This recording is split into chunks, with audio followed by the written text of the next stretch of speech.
പ്രിയ പ്രേക്ഷകർക്ക് സീരിയൽ ന്യൂസിലേക്ക് സ്വാഗതം. കൂടുതൽ സീരിയൽ ന്യൂസുകൾ അതിവേഗം ലഭിക്കുന്നതിനായി ഈ ചാനൽ സബ്സ്ക്രൈബ് ചെയ്യുക, ബെൽ ഐക്കൺ മറക്കാതെ ക്ലിക്ക് ചെയ്യുക. വീഡിയോ ഇഷ്ടമായി എങ്കിൽ ലൈക്ക് ചെയ്യാൻ മറക്കരുത്. നാമം ജപിക്കുന്ന വീട് എന്ന പരമ്പരയിൽ അപ്രതീക്ഷിതമായ വാർത്ത ജിതേഷിനെ ഞെട്ടിച്ചു കളഞ്ഞിരിക്കുകയാണ്. നന്ദയുടെ കാര്യമെല്ലാം ആരതി പറഞ്ഞ് അറിഞ്ഞതിനെ തുടർന്ന് കാര്യങ്ങൾ അന്വേഷിക്കുന്നതിനായി രമേശൻ നായർ ശരത്തിന്റെ വീട്ടിലേക്ക് ചെല്ലുന്നു.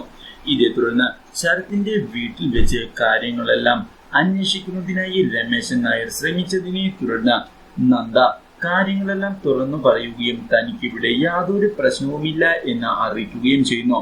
ഈ കാര്യമെല്ലാം അറിയുന്നത് രമേശൻ നായരെ ഞെട്ടിച്ചു കളഞ്ഞതിനെ തുടർന്ന് രമേശൻ നായർ സന്തോഷത്തോടെ അവിടെ നിന്ന് തിരികെ തന്റെ വീട്ടിലേക്ക് എത്തുകയും അവിടെ വെച്ച് ആരതിയോട് ആരതി അധികം ആളുകളിക്കേണ്ട ആവശ്യമില്ല എന്നും ഈ വീട്ടിലെ ഗൃഹനാഥൻ ഞാനാണ് എന്നും അതുകൊണ്ട് തന്നെ താൻ പറയുന്നത് അനുസരിച്ചാൽ മാത്രം മതി എന്ന് വ്യക്തമാക്കുകയും ചെയ്യുന്നു.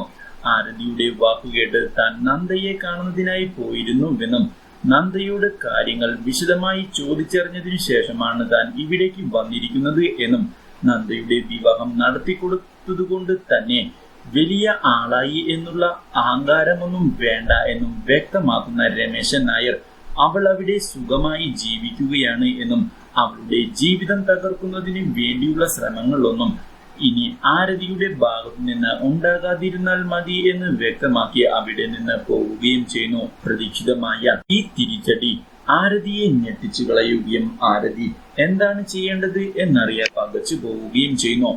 ഇതേ തുടർന്ന് ആരതി രമേശൻ നായരുടെ അമ്മയെ കാണാൻ ഇടയായതിനെ തുടർന്ന് രമേശൻ നായരുടെ അമ്മ സന്തോഷത്തിൽ നൃത്തം ചെയ്യുകയും താൻ ഒരുപാട് തവണ ആഗ്രഹിച്ച കാര്യമാണ് ഇന്ന് നടന്നത് എന്ന് പറയുകയും ചെയ്യുന്നു.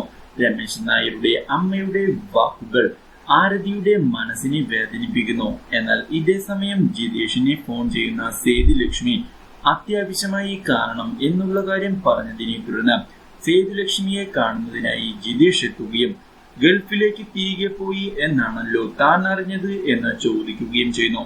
പക്ഷേ അങ്ങനെ എളുപ്പം തനിക്ക് പോകാൻ സാധിക്കുമോ എന്ന് ചോദിക്കുന്ന സേതുലക്ഷ്മി തന്റെ സഹോദരനെ വേദനിപ്പിച്ച ആരതിയോട് പ്രതികാരം ചെയ്യാതെയൊന്നും താൻ മടങ്ങിപ്പോവുകയില്ല എന്ന് വ്യക്തമാക്കുകയും ചെയ്യുന്നു. തന്റെ മനസ്സിൽ കൃത്യമായ ഒരു പ്ലാനിംഗ് ഉണ്ട് എന്നും അത് നടപ്പിലാക്കാനാണ് താനിപ്പോൾ ശ്രമിക്കുന്നത് എന്നും വ്യക്തമാക്കുന്ന സേതുലക്ഷ്മി ജിതേഷിന്റെ സഹായം ആവശ്യമായി വരും എന്നുള്ള കാര്യം പറയുകയും ചെയ്യുന്നു.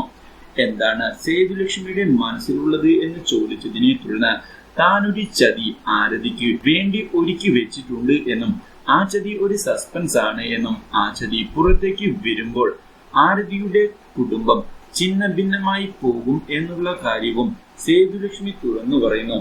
അപ്രതീക്ഷിതമായുള്ള ഈ കാര്യം അറിയുന്നത് ജിതേഷിനെ ഞെട്ടിക്കുകയും ജിതേഷ് വളരെയധികം സന്തോഷിക്കുകയും ചെയ്യുന്നു. Do like, share and subscribe.